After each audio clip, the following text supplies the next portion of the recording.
Welcome back to my YouTube channel Bodokalyanmix YouTube channel नोंथांमोनखौ दिनैनि गोदान मोनसे भिडिअ बरनाय बावनाय थाबाय नोंथांमोना जुदि दिनैनि भिडिअखौ नायनो इन्टारेस्टेडब्ला नायलांनो हासिगोन फैदो बिदिब्ला नायलांबाय थादो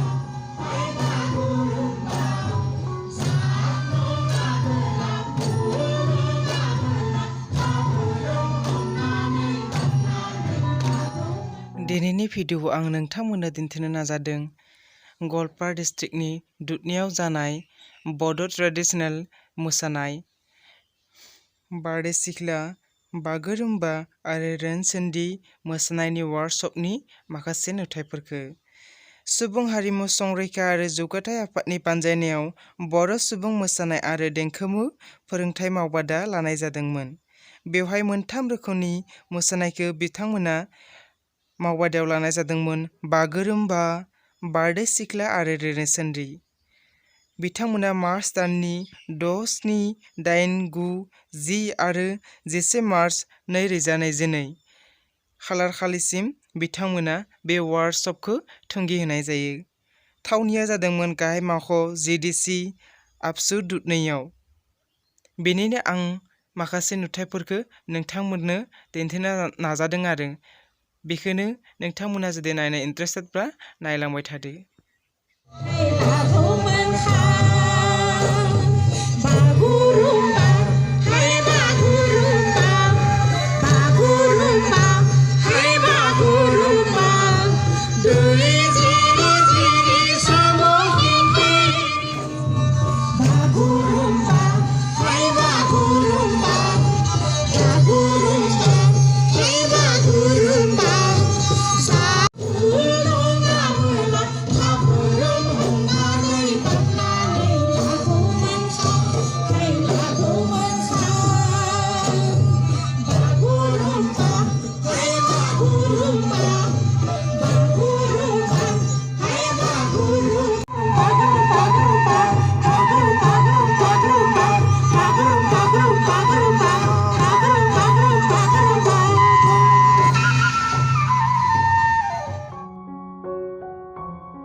बेहायनो फोसावनाय जायोदि जोंनि बे दिनैनि मावबादाखौ 6 साननि थाखाय जेसेबां मानि खरसा जादों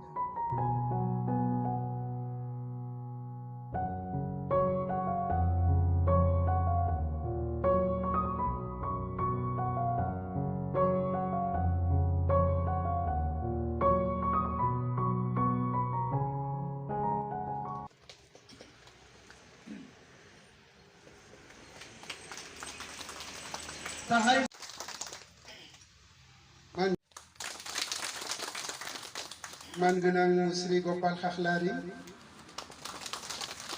मानगोनां मुस्रि गौतम दैमारि मानगोनां मुस्रि फुकान्त खाख्लारि आरो मानगोनां मुस्रि बिपुल बसुमतारि आरो सिफुं सुनाय जोंनाव सासे दंबावो बिथाङा जाहैबाय भुपेन्दर खाख्लारि बिथांखौ सिनायथिनो खावलायदों। दानिया खाम दामनायाव जायफोर बिथांमोना फोरोंगिरि हिसाबै बेवहाय बाहागो लादों बिथांमोना जाहैबाय मानगोनां मुस्रि जर्ज हाज'वारि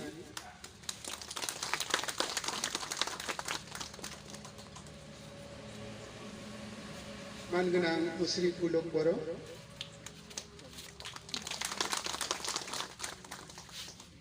लोगोसे खाम दामनायाव दङ जोंनि बयनिबो आंगोनि आंगो बयजोंबो सिनाय जानाय मानगोनां मुस्रि लासित बसुमतारि बिथांखौ सिनायथिनो खावलायदों।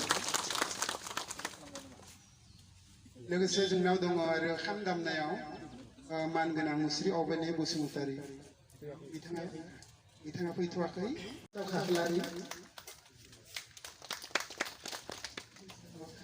लोगोसे दङ जोंनाव आरो महेन्द्र खाख्लारि मानगोनां महेन्द्र खाख्लारि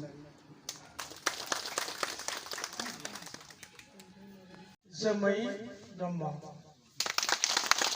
बिथाङा अकल सेरजाल' दामा खाम मोसानाय गासैनिबो ओमफ्राय बड'लेण्ड इउनिभारसिटियाव 6 monthनि बे बड' फक डान्सनि मिउजिकनि डिप्ल'मा लानाय बिथाङानो जाबाय जोमै ब्रह्म। बेजों लोगोसे फंबाय सेरजा बे गाव दानो सिफुंबो बानायो खाम दानो गतिके बेनिबो मोजां मोनसे बिथाङा दिनै गावनो उद्योग हिसाबै गरहिना दैखांदों बेनि थाखाय बेखौ मस्ट वेलकाम जोंनि गवालपारा जिल्लानिफ्राय। बेजों लोगोसे फंबाय पुतुल गयारी बिथाङाबो बे सेम माने दामनायाव दङ सिफुं सुनायजों लोगोसे बायदिसिनायावबो बिथांखौबो मस्ट वेलकाम जोंनि गवालपारा जिल्लायाव पुतुल गयारी बिथांखौ। बेजों लोगोसे धनन्जय बसुमतारी फंबायाबो बिथांमोनजों जयै दामनाय देनायाव जोंखौ मदद होदों बिथांखौबो जों मस्ट वेलकाम खालामबाय। थेंक इउ भेरि माच।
जोबोद गोसो दंमोनबाबो जों बेखिनिखौ एरेन्ज खालामनो हायाखिसै। बिथांमोना अननानै गावनिनो असे फिसा होननानै हारिमु सिबिगिरि हिसाबै मुं मख'नाय लोगो लोगो सिनायथि लालांनो खावलायदों। मानगोनां दिनैनि आफादखौ सालायलांबाय थानाय मानगोनां आफादगिरि